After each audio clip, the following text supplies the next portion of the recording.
Hello and welcome to Ways to Change the World. I'm Krishnan, and this is the podcast in which we talk to extraordinary people about the big ideas in their lives and the events that have helped shape them.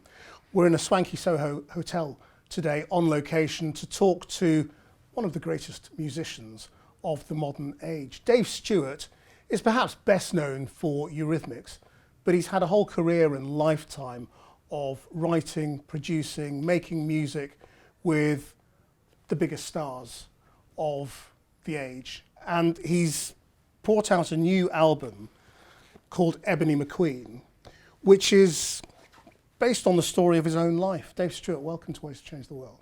Very nice to be here.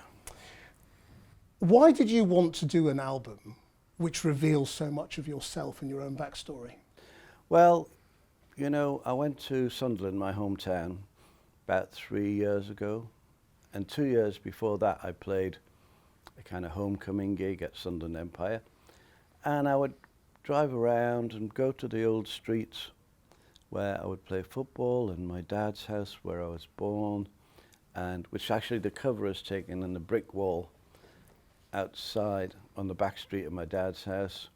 And Tyler Aubrey took the picture with a little old iPhone actually, but I liked it so much I made it the cover. And when I was going around there, it obviously brings back loads of rushing memories, because my dad passed away. He loved Sunderland, he never wanted to leave Sunderland.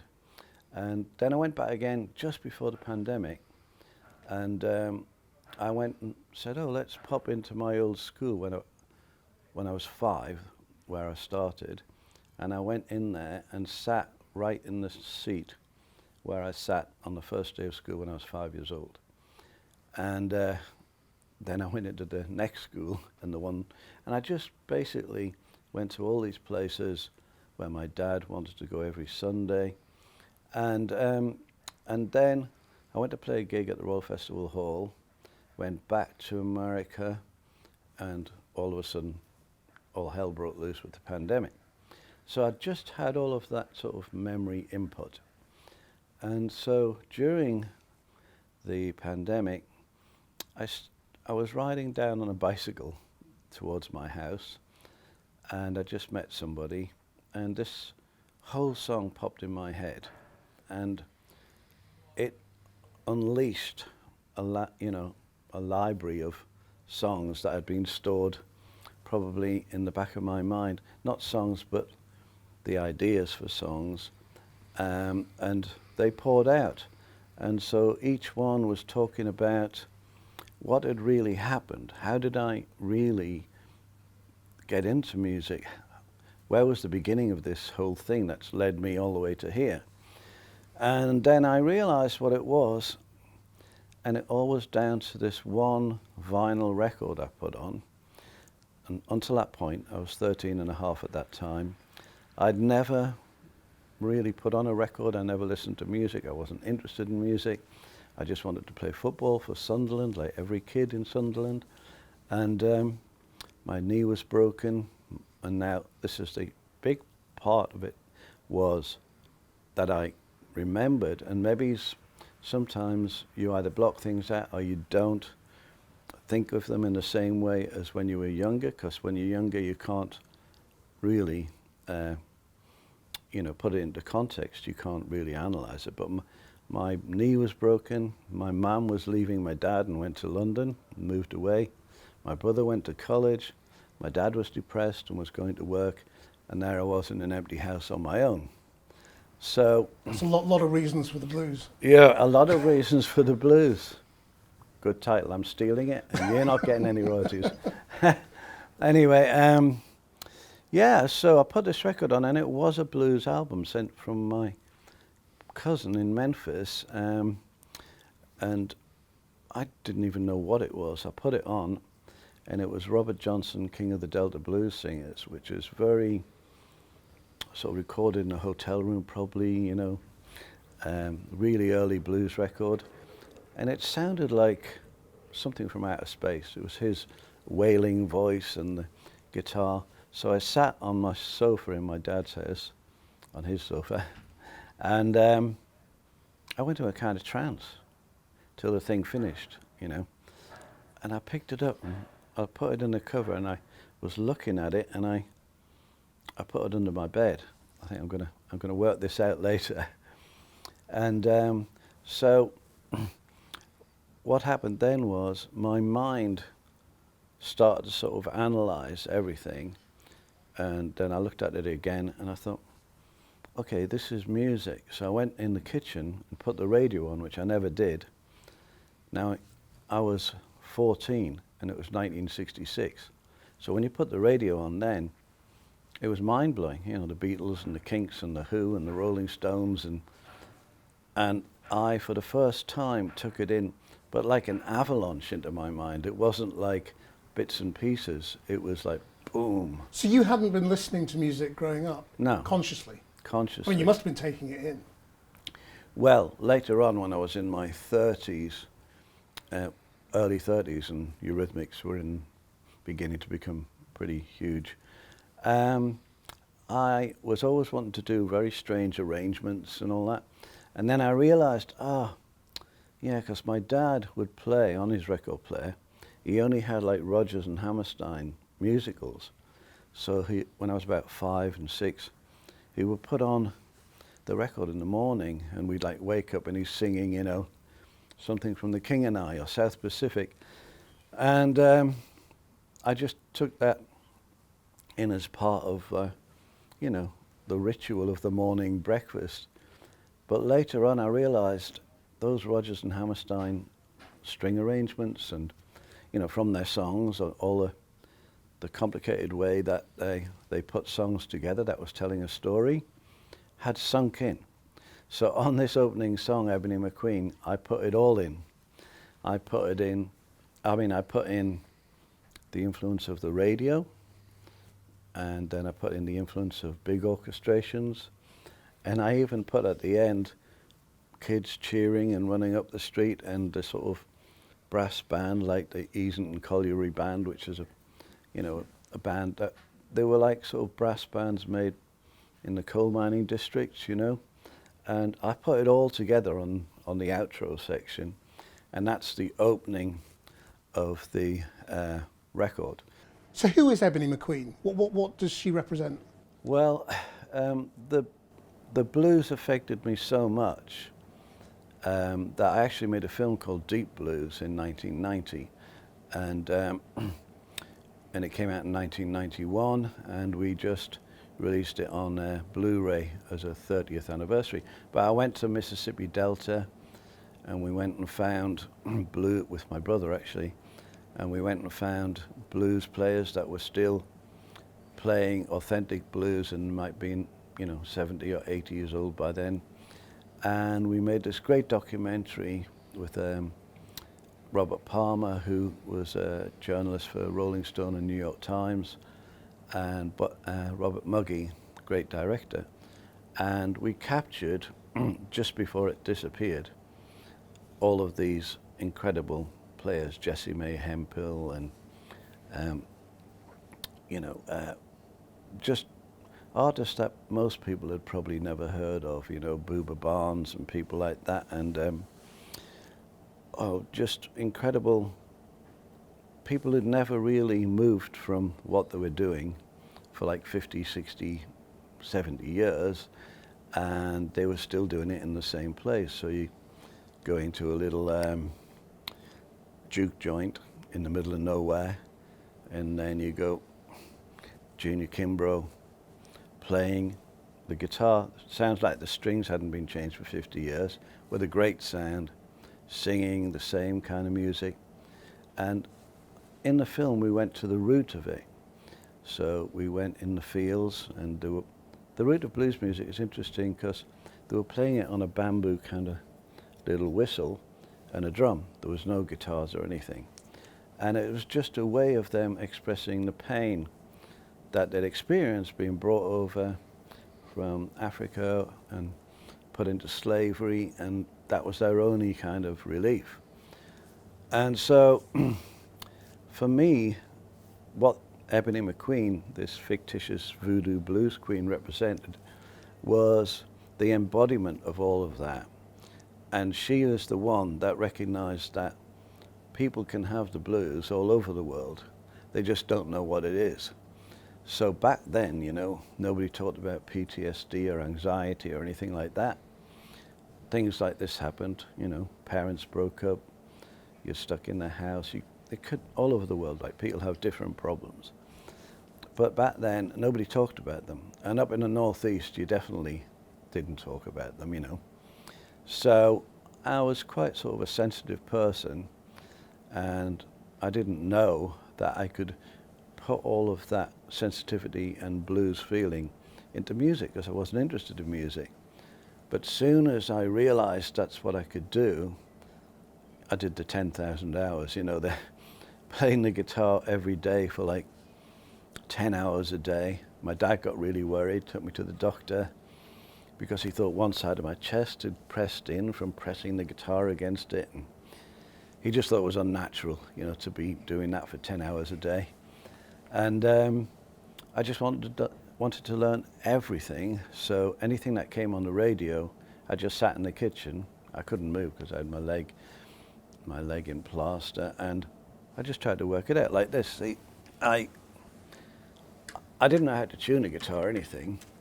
So at first I wanted to learn a bit what the blues record was doing. So on 2 strings I was just going.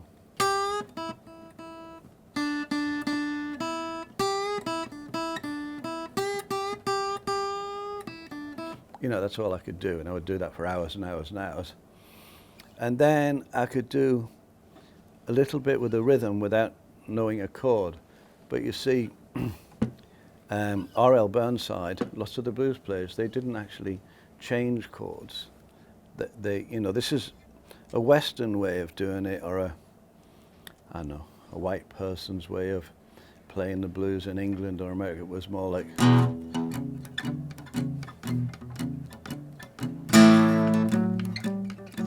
But they didn't play anything like that. He was going.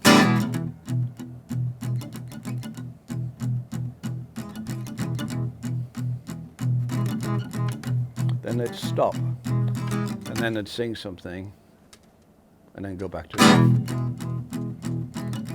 And I realized, their rhythms and what they were doing were not sticking to this very straightforward. And a lot of it came from Africa, and it was mixed up with this sort of invention of a new way of expressing yourself. So it sounds like, I mean, you've actually been unraveling a lot about yourself and your childhood. Exactly. In this process. Yes. I mean, what have you learned, if you like, about? I mean, because you keep talking about your dad and sort of your mum going. I mean, is that the key thing? Is that the key moment in your childhood? Well, I think it's a key moment in any childhood, but also the fact that the town itself, Sunderland, was going through a lot of problems because shipyards closing, coal mines, everything was quite depressed. And I wanted to be a footballer, and now I couldn't, and my mum leaving my dad. It was a lot of things at once, you know, when it just rains on you, like everything. That's when sometimes people think, oh, I've slid down the well and there's no way of getting out, right? And you're also too young to ask for help because you don't really know what it is that.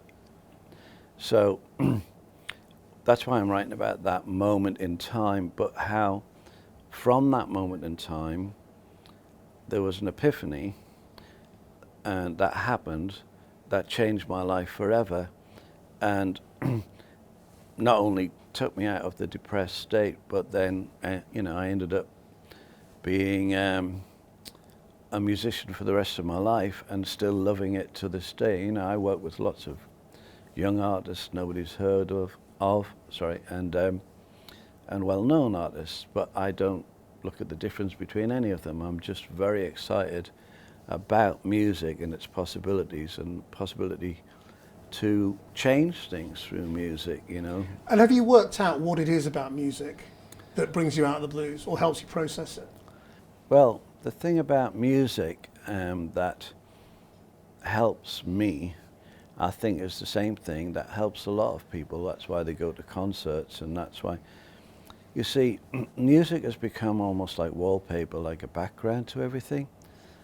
But you see, it means something to different people, and different music means something to different people. But you won't find one place in the world, one country, town or village that doesn't have music in it. And it's kind of, well, I say it in one of the songs actually, a song called When You're Feeling Down. And the chorus is, music is not blind to the way you feel. It's always real and so many colors to reveal.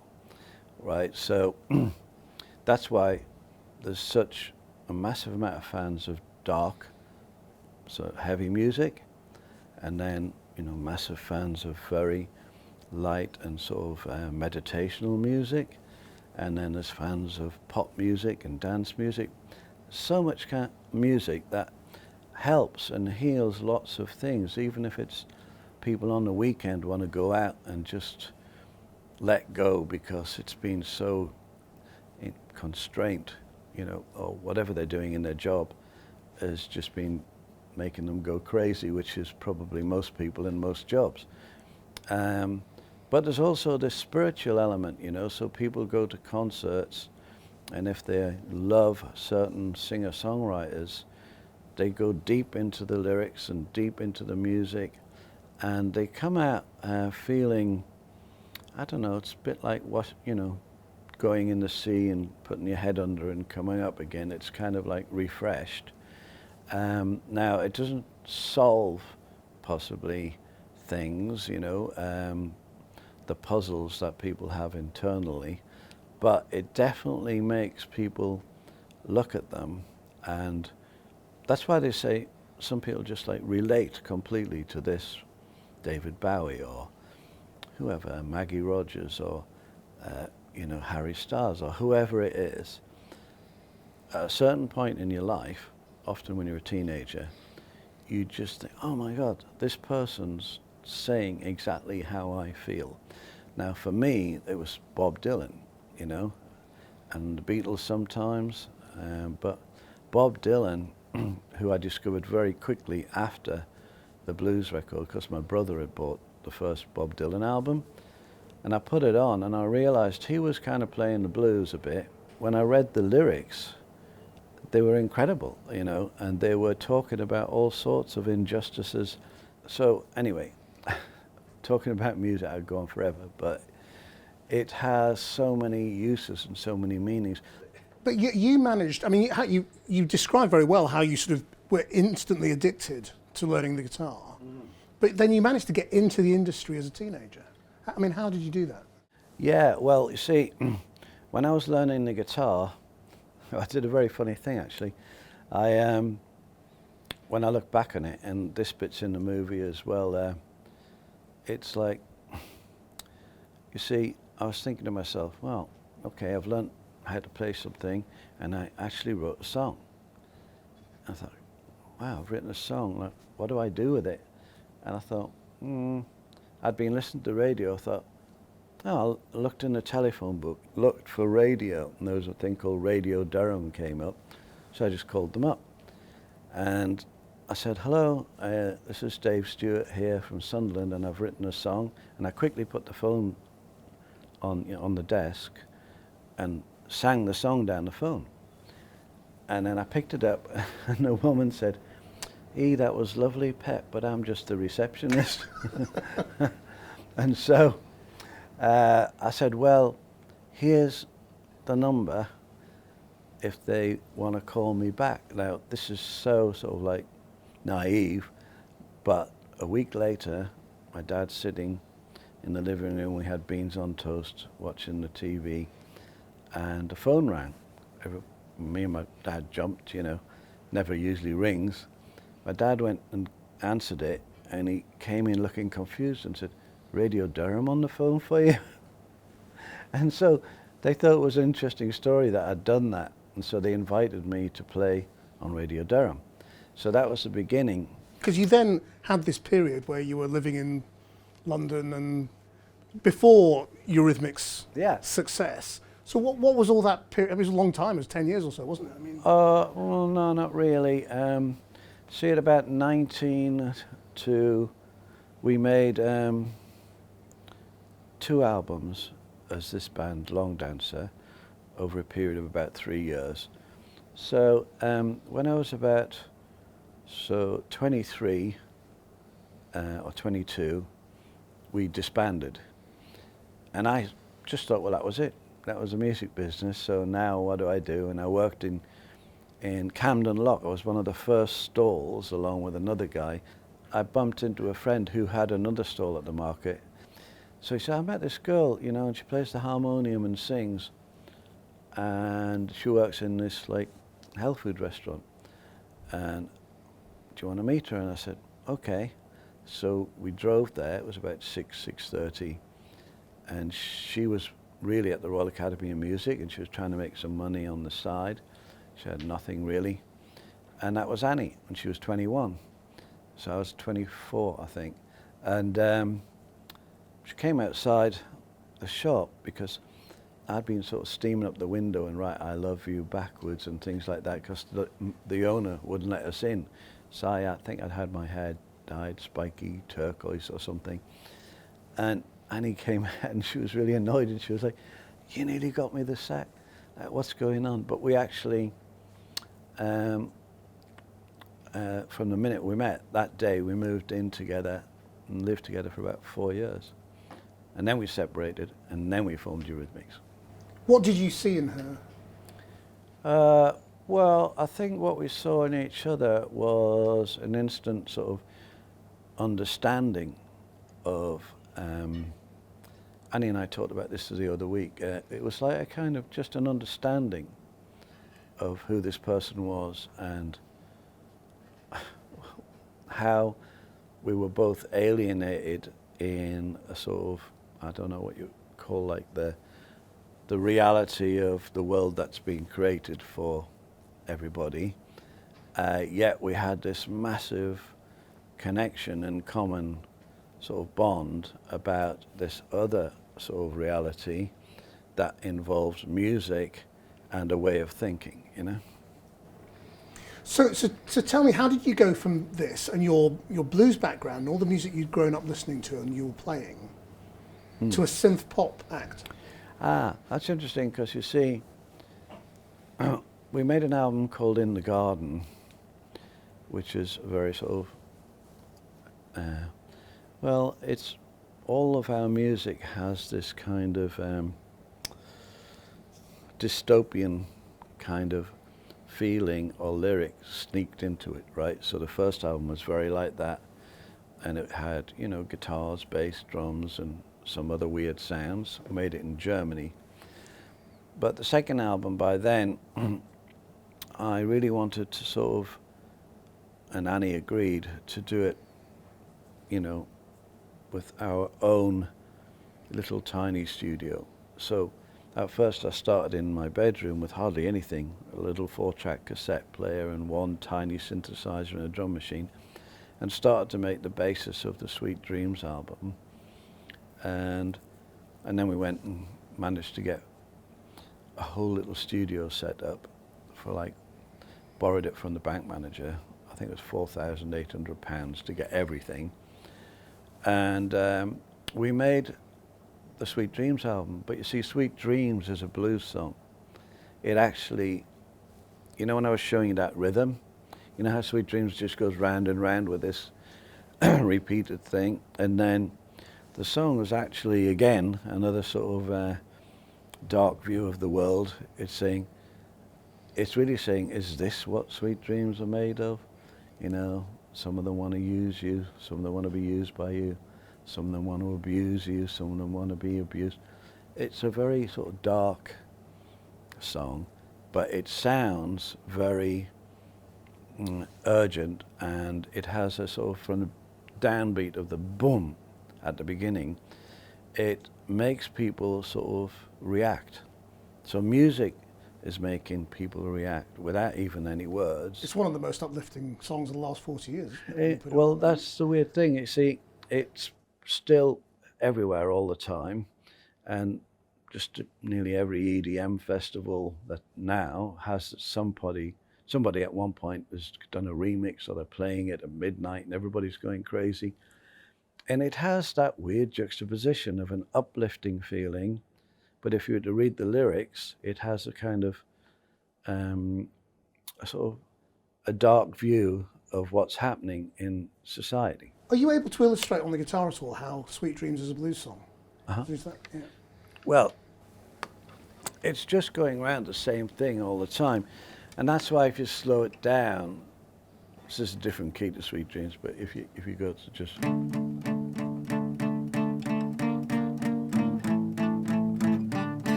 That's all it's doing.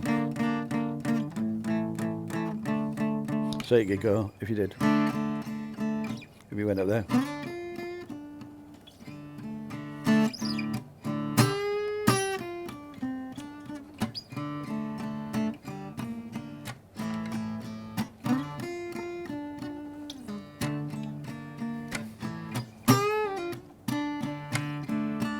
If you know what I mean, it's... Yeah. Even in the synthesizer solo, it's playing a blues solo, you know. Now, it wasn't intentional, like, let's make a blues record on the synthesizer. It just has it within it. You talked about loving Dylan. Dylan's obviously very political at times, and the blues is political music. It's often about injustice. Do you see your music as political at all? I wouldn't say political, because that drags it into a different arena. But you see, the fact that I've always felt, and I've always written about, and when I met Annie, the two of us together, we sort of exploded in a musical way. We're always talking about a bleak future, but there's always a sense of hope that is placed in the song. So in Sweet Dreams, when it was all going that way, I suggested maybe we should do one other section where it goes, hold your head up, keep your head up, hold your head up, keep your head up. And it's about, look, we're all wading through this muck, basically. You know, you've got dictators and you've got people, you know, destroying your life that you have no control of. It could be bosses, it could be giant companies, technology companies. It used to be kings and queens battling with each other. Now it's giant. You know, there's just about 5 of the biggest companies in the world, and you're on the receiving end of what they decide.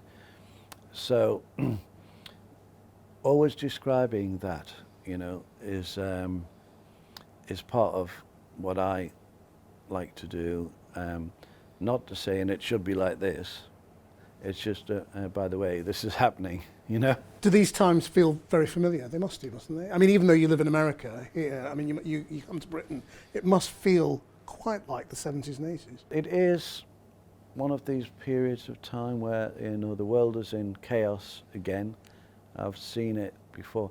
England is in a kind of turmoil, or Britain, but I think there are other places that are in a worse turmoil, you know, that and always have been, you know, South American countries, India, Pakistan, like there's so many places that have been going on for 1,000 years. The same repeated thing rears its head, you know, and it's doing it again in Britain now, like you said. I remember like the mid-70s it started to sort of become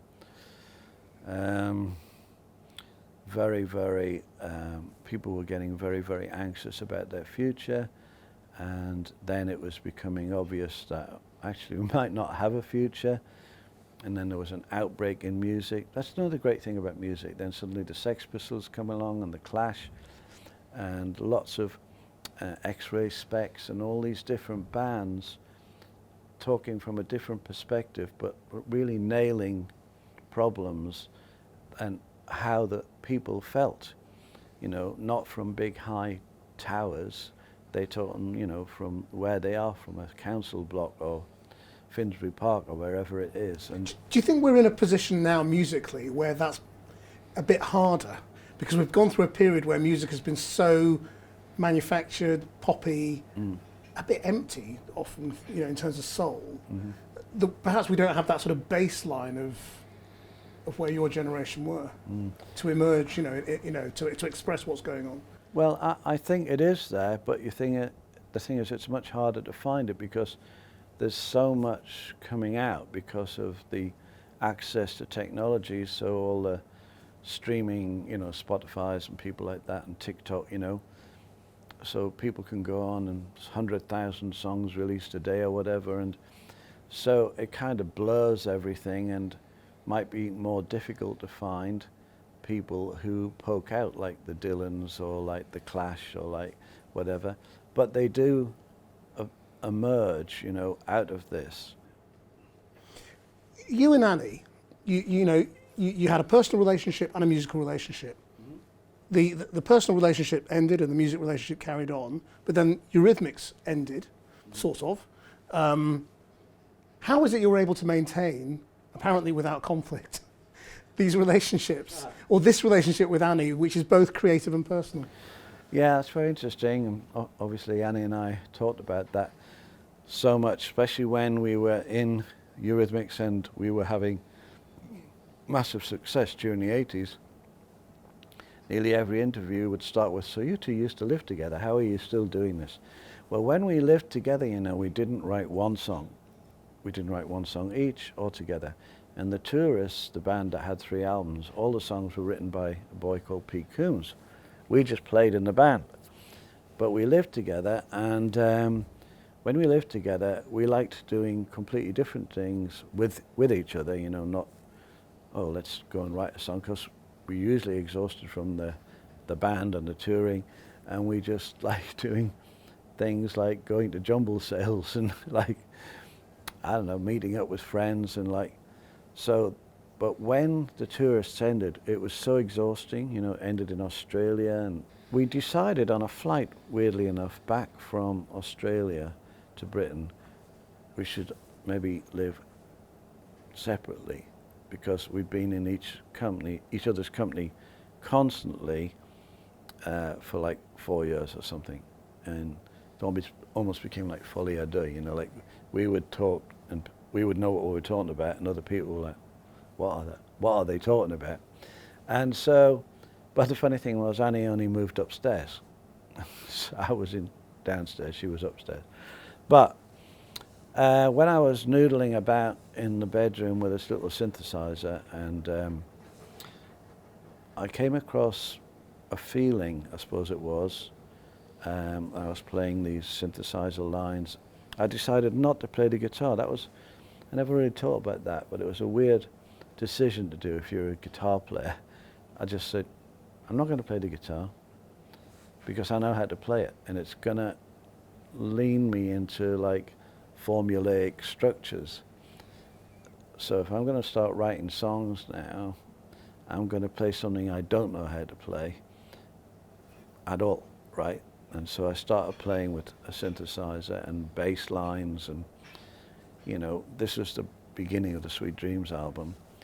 And it was very exciting because it's like doing something that you love but with completely different tools.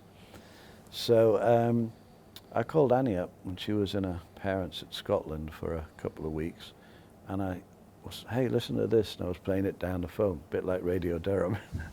And she said, oh, wow, that sounds really interesting. And when she came back, we just messed around all the time in this little tiny studio in my bedroom. And then we got the equipment, and it turned into like, we want to take control of everything we're doing. We realized that when outside influences came in, it watered everything down, but it was producers, engineers, big studios, distracted other members of the band or whatever. It was just the two of us. And for some reason, it went back to when we first met. It was just the two of us. And if we wanted to do something, we just did it. And we didn't care how weird it sounded or whatever. Some of our early recordings are so weird. And we just said, okay. And we both knew when it was right. We didn't know it was right for the public or anything. It was just right for us. actually, to answer your question, I don't know how we, as people, managed to continue being totally respectful of each other and continue to be in very close quarters. I mean, making albums, just the two of us, writing in hotel rooms when we weren't a couple anymore. And it must have been because the music was so important to us and powerful that it sort of carried us through. Yeah, it wasn't easy at the beginning, but and it wasn't easy at the end, because at the end meant, oh, this is the end of like now a 16-year cycle or 15-year cycle, you know. And but could Eurythmics pick up again, do you think? Yeah, I mean, with this it's not year, over. No, it's hard, you know. It's never going to be over, is it? I mean, you know. But this year, well, next month, Annie and I are being inducted in the Songwriters Hall of Fame in America, and then later on inducted into the Rock and Roll Hall of Fame, and we're playing at both. And just before the pandemic in December, we played in New York, and we did a show with Springsteen and Sting, and it was great. I mean, went down a storm, and it was a very powerful show, and then the pandemic happened. So we're going to play at the Rock and Roll Hall of Fame. You know, you do like concerts there, it's in a big arena. We're going to play at the Songwriters Hall of Fame. So there's a funny thing happens when Annie and I play together.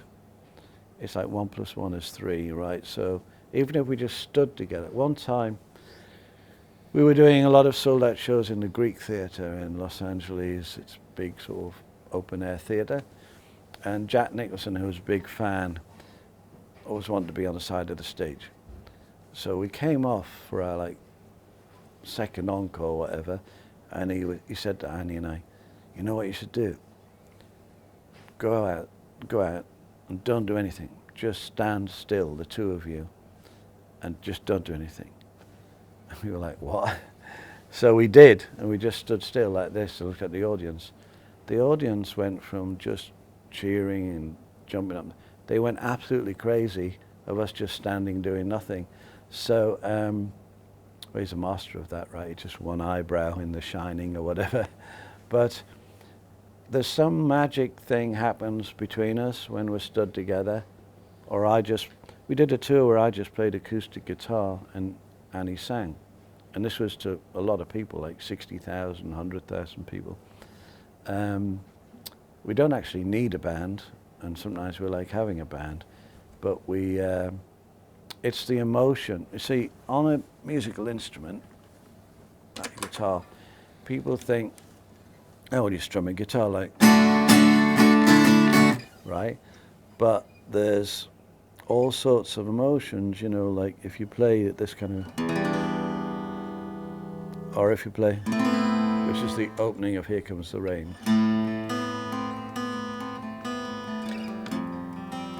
Like that chord, the normal chord would be A minor, but when I do it with the open B, suddenly it's got this melancholy, expectancy kind of strange thing. But the great thing is, you see, if you put your hand on a bridge there like that, you can have, this is the normal chord, but if I put there and play it in a different way, so it's like a rhythm instrument as well as a musical instrument. So that loud through a PA can be as much, it sounds like a whole band, you know. And so, you know, a song like,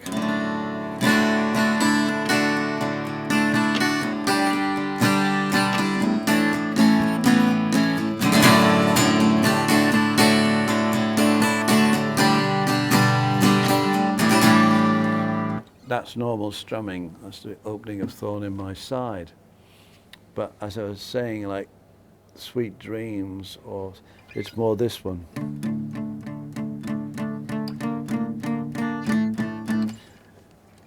Translate that into a synthesizer and you get that very rhythmic feeling. So it's a bit big, but it's like, you might have put it on your finger, but this isn't going to work. But I learned a lot of different kind of blues playing, and one of the things that fascinated me, and I couldn't work out what it was they were using glass like.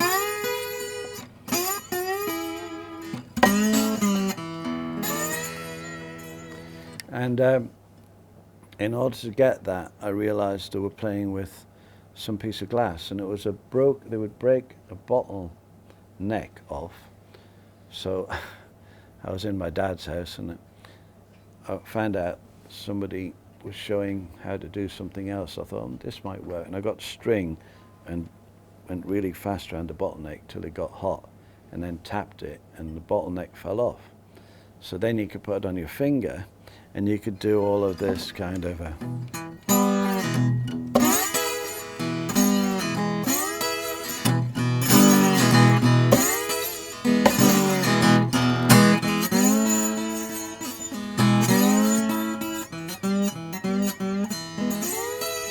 And then I heard the Stones on the radio, and I went, oh, yeah, that's what they're playing. Kind of a blues song, but it's written like a sort of rock song. And then either Keith, or probably Keith, is playing this kind of bluesy slide thing. And then I noticed lots of other bands were playing the blues, but adapting it into songwriting. So that's what I started to sort of do. We could talk for hours, to be honest, but I'm going to have to get to the end, which is, if you could change the world in any way, how would you change it? Well, there's a shortcut to awareness, heightened state of consciousness, which often then would lead to world peace. So the Dalai Lama's always talking about this, Deepak Chopra's always talking about this.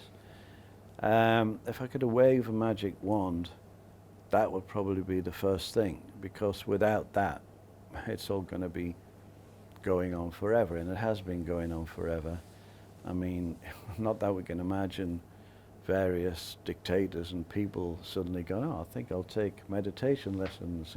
Imagine Putin sitting there, meditating or whatever. But that's the thing, and it's not taught in schools really. Well, it is in India in some places, but things that are taught in the education system, I think that's what I would love to happen. And it'll be a slow process, but if from early age, children were taught this as part of their education, and a very big part of the education, mixed with, the arts and music, I think we'd be in a better state. Dave Stewart, it's been an absolute pleasure. Thank you very much indeed. Thank you.